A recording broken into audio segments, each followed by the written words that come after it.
რას დავბედით? იმაზე რაც ვაკეთებ და იმაზე მოკლედ დროში. შეიძლება მართლაც ევროპაც გავავოცოთ. Поздравляю весь личный состав. კარგი მანევრია ძალიან. Диаболовაში გადაცემდა. ვაშა გადაცემა მოგესალმებათ. თენგიზ გოგოტიშვილის პოდკასტი. გვიყურეთ, მოგვიწონეთ, გამოგვიწერეთ. YouTube-ზე, Facebook-ზე, Instagram-სა და TikTok-ზე.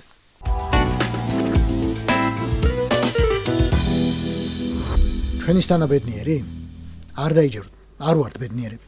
და არა იმიტომ, რომ გლოვის დღეები ახლა ჩავამთავრეთ. არც იქამდე ვიყავით. აგერ ვიზუალური დადასტურება. ბედნიერების ინდექსი 2023-დან 25 წლამდე. საქართველოს 147 ქვეყნიდან 91 ადგილზეა. უშუალოდ ჩვენ შემდეგაა ლაოსი, მოზამბიკი და თურქეთი. ჩვენს წინ ჰონკონგი, სომხეთი და ტაჯიკეთი. კოცებს კი ძალიან არ მოეწონებათ, მაგრამ საქართველოს 10 ბალიანი შკალით 5.5 ქულა აქვს. 5-იანი და 5-იანი. ბოდიში ბატონო ბორია, რომ მოგენდომებინა სხვა რიცხვები იქნებოდა, მაგრამ არ მოინდომენდა. მართალი რომ გითხრათ, ადგილს არ აქვს პირველადი მნიშვნელობა, შედარება უფრო მაინტერესებს. მან კი ვფუჭდები. სომხეთი და ტაჯიკეთი რომ გვისწრებენ, უკვე მოვინელეთ იმედია, მაგრამ ჩვენზე კარგად წინ არიან ყაზახეთიც, უზბეკეთიცა და ყირგიზეთიც. ჩვენზე ბედნიერია მოლდოვა. რეიტინგის პირველ ადგილზე ტრადიციულად ფინეთია, 7.8 ქულა. მერე მთელი ჩრდილოეთ ევროპა, შუაში ჩამჯდარი კოსტა-რიკით. ბოლოს კი ავღანეთია, 1.4 ქულა. ევროპაში ყველაზე უბედური უკრაინაა, ლოგიკურად და სამწუხაროდ, 4.7 ქულა. მაგრამ ჩრდილოეთ ამერიკის ყველაზე უბედური ქვეყანა ტრინიდადი და ტობაგო, რატომ გვისწრებს გვარიანად, 5.9 ქულით.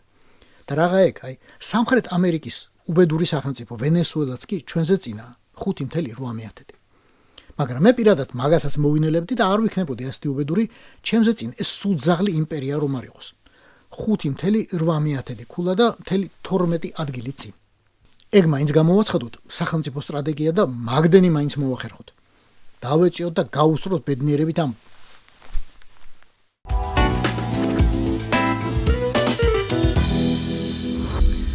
პროჭორულებს ხო ძალიან უყვართ რეიტინგები.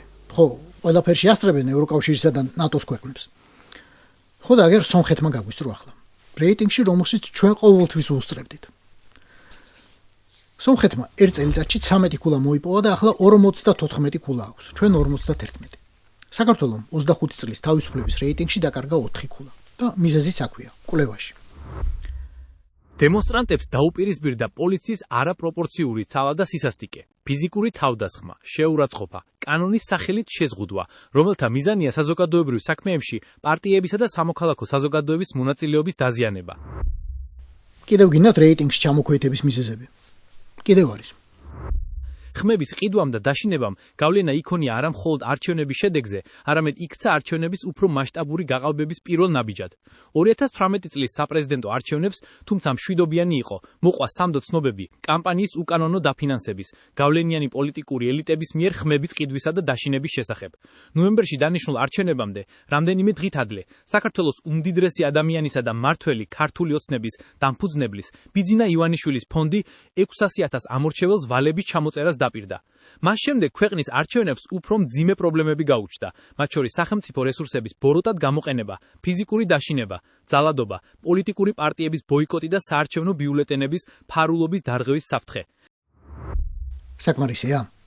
მაგრამ Freedom House კიდევ ბლომად აქვს ქოცის კუბოში ჩასაჭედებელი ლურსმნები.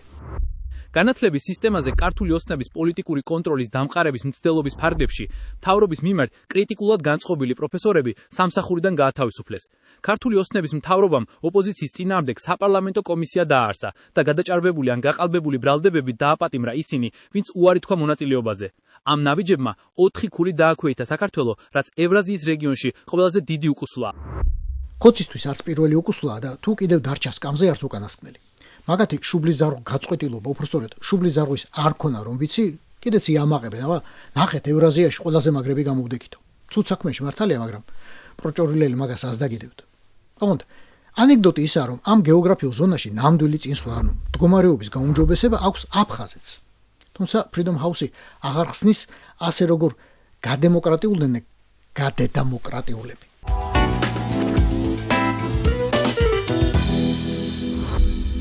სულ ერთი კვირით ადრე იყო ეს. ჩვენ ველით, რომ გარდა სამუშაო შეხვედრებისა, გარდა სხვა მხრივ კონტაქტებისა, სრულად აღდგება სტრატეგიული პარტნიორობა ჩვენს ქვეყნებს შორის. და ერთი კვირის წინ მოხდა ეს. 2026 წლის 2 აპრილიდან საქართველოს მოქალაქეებს, რომლებიც აკმაყოფილებენ B1, B2 ვიზის მოთხოვნებს, დაეკისრებათ $15,000-მდე აშშ დოლარის ოდენობის დეპოზიტის გადახდა. ყოჩახ პროჭორელებო, თქვენ რო დალაგება იცით, ეგეთი უნდა. თქვით რომ მოგვარდება ამერიკასთან ურთიერთობაო და მართლა მოგვარდა. ამოგიხიეს პასპორტები და 5 წლიანი და 10 წლიანი ვიზები და გითხრეს მოგცემთ ერთ თვიანს თუ $15,000 დატოვებ აქ. ჩვენს ანგარიშზე დატოვებ. ჩამოხვალ დაგებრუნებ ფულს. არ ჩამოხვალ და მაგ 15,000-ს. იქ კიდეც მოგძებნი და კიდევ ჩამოგათრებთ ყურითო. ხო მოგწონთ. რა არის თქვენთვის 15,000? ერთი მანქანის გამბაჟების ფასია, მას შემდეგ რაც თქვენ დაადეთ 4.5 ლარი თითო კუბურ სანტიმეტრს. მაგდენი დაგიждდება თქვა 7 წლიანი პრადოს მარტო განბაჟება. თვითონ მანქანაც ერთი მაგდენი. პრინციპში მაგ ფულად ახალსაც იყიდით. მაგის ფულიც ხო გაქვთ. მაგრამ ეს არ ნიშნავს რომ კითხვები მოიხსნა. კითხვა დარჩა. ამისთან რა დაალაგეთ რომ საქართველოს გადააგდეს ამ ქვეყნების კომპანიაში. კამბოჯა, ეთიოპია, გრენადა, ლესოტო, მავრიკი, მონღოლეთი, მოზამბიკი, ნიკარაგუა, პაპუა ახალი გვინეა, სეიშელის კუნძულები და ტუნისი. ეს ახლა დამატებული ქვეყნებია ჩვენთან ერთად, თორემ იქამდე ამავე სიაში იყვნენ ბურუნდი, ალჟირი, ჯიბუტი, უგანდა, ზამბია, კაბო-ვერდე, ყირგიზეთი, ტაჯიკეთი, ვენესუელა და მისთანები. ხო, მოგიწევთ ახსნა, როგორ მოხვდით ამ ხალხში. როგორ ხართ ამათ შორის ერთადერთი ევროპული ქვეყანა, მაშინ როდესაც ევროპის მოქალაქეთა დიდი ნაწილი ამერიკაში საერთოდ უეიზოდ დადის.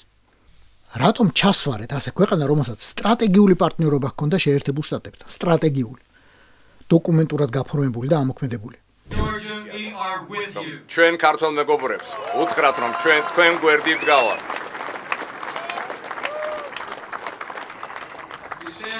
ჩვენ საქართველოს და საქართველოს ხალხის გვერდზე გავართ. ვინც ხარ ვიბრძოდით მათთან ერთად, ვის ჯარსაც ამერიკელები წვრთნიდნენ და ამარაგებდნენ. სადაც მათი პრეზიდენტები, ვიცე-პრეზიდენტები, სენატორები ჩამოდიოდნენ, სახელმწიფო მდივნები, ხან საწნახელში დგებოდნენ, ხან ხინკალს ჭამდნენ, ხან ცეკვავდნენ. მილიონებს ახარჯავდა დემოკრატიის დასაცავად თუ ეკლესიის მონასტრების სარესტავრაციოდ ის ქვეყანა ჩვენ ქვეყანას. როგორ მიიყვანეთ ამ მდგომარეობამდე საქართველოს, როცა 15,000 გთხოვენ ერთვიან ვიზაში. უფრო ზუსტად, როგორ ჩააჯვით ისე საქმეში, რომ წელი მოbrunდა და ელჩიც კი არ გაღირსათ ამერიკამ. მე ნუ ამიხსნით. მე ვიცი პასუხი. იმას აუხსენით, ვის ჯერ კიდევ იქოციანებს თავს და გაურბის ფიქრს, რომ შემთხვევით თვალი არ აეხილოს თქვენს რუსობაზე. მაგავე ხალხს სჭირდება პასუხი კითხვაზე, რატომ გარბიან ადამიანები საქართველოს, რომელიც თქვენ დემოკრატიისა და ეკონომიკური აყვავების წალკოდად იქცა. შარშან მარტო ევროკავშირში რატომ მოითხოვა თავშესაფარი საქართველოს 15,295 მოქალაქემ. 2024-ში კი 15,103-მა. მათ ადგილს ქვეყანაში თქვენივე დაპირების თანახმად მდიდარი არაბები რომ დაიკავებენ, მაგრამ ეგეც უნდა აუხსნათ ხალხს. და იქვე, მაგრამ ისიც ურჩიეთ, სად გადაიხვეწონ და სად ეძებონ ლუკმაპური, როცა ამერიკის შემდეგ ევროკავშირიც ჩაურაზავს კარს ქართულ პასპორტს. თქვენ თავდაუზოგავიშრომით პროჭორელებო. მხოლოდ და მხოლოდ. და ეს იყო ვაშა გადაცემა. თენგიზ გოგოტიშვილის პოდკასტი. გვიყურეთ, მოგვიწონეთ და გამოგვიწერეთ YouTube-ზე, Facebook-ზე, Instagram-ზე და TikTok-ზე. რას დავიდით? იმაზე მეც ვაგეთებ და იმაზე მოკლედ დროში. შეიძლება მართლაც ევროპას გავავოცოთ. Поздравляю весь личный состав. კარგი მანევრია ძალიან. Я помню очень гадаться.